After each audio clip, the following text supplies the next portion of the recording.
সার্বভৌম মহাপ্রভু। এত দূর পরিভ্রম করে আসলাম, কিন্তু তোমার মতো বৈষ্ণব আর কাউকে আমি দেখলাম না। এক কেবল রায় রামানন্দ। রায় রামানন্দ। কিন্তু কিন্তু সে তো আর এই জগতের লোক নয়, কোন এক অলৌকিক জগতের লোক। দেব, সার্বভৌম, এই জন্যই তো নিবেদন করেছিলাম, অবশ্যই তার সঙ্গে সাক্ষাৎ করে আসবেন। অল্প কিছু বৈষ্ণব দেখলাম, হ্যাঁ, কিন্তু তারা সবই নারায়ণ উপাসক। তারাও একই রূপ, আর তারাও তর্কবাদী। কেবল রাম রামানন্দের মতই আমার রুচিকর বলে মনে হয়েছে। মহাপ্রভু, আপনার মতই তার মত। মহাপ্রভু, তিনি স্বতন্ত্র কোনো মতামত প্রতিষ্ঠা করেন না।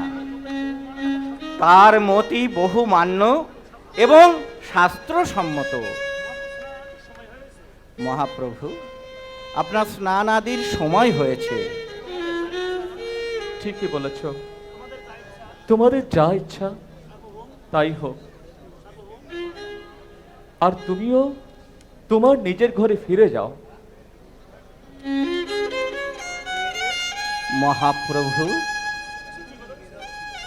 একটি নিবেদন ছিল।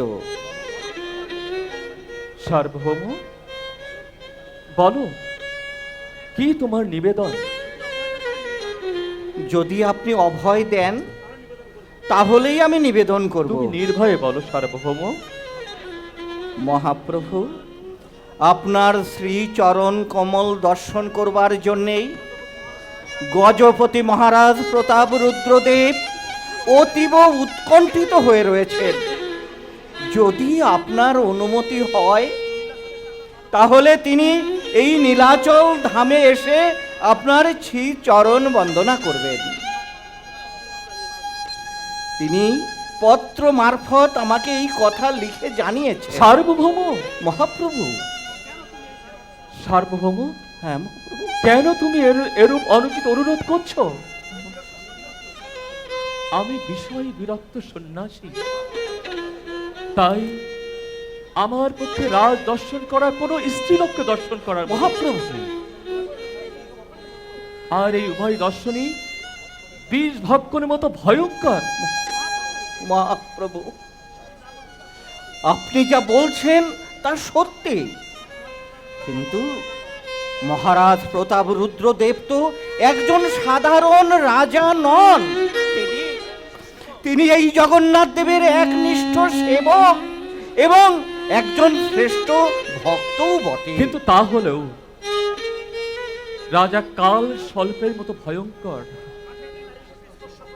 কাঠে তৈরি নারী মূর্তি স্পর্শ করলে যেমন চিত্তের বিকার হয়, তেমনি রাজাকে দর্শন করলে বিষয় আসক্তির উদয় হয়। সার্বভৌম, বিষয় আসক্তির উদয় হয়।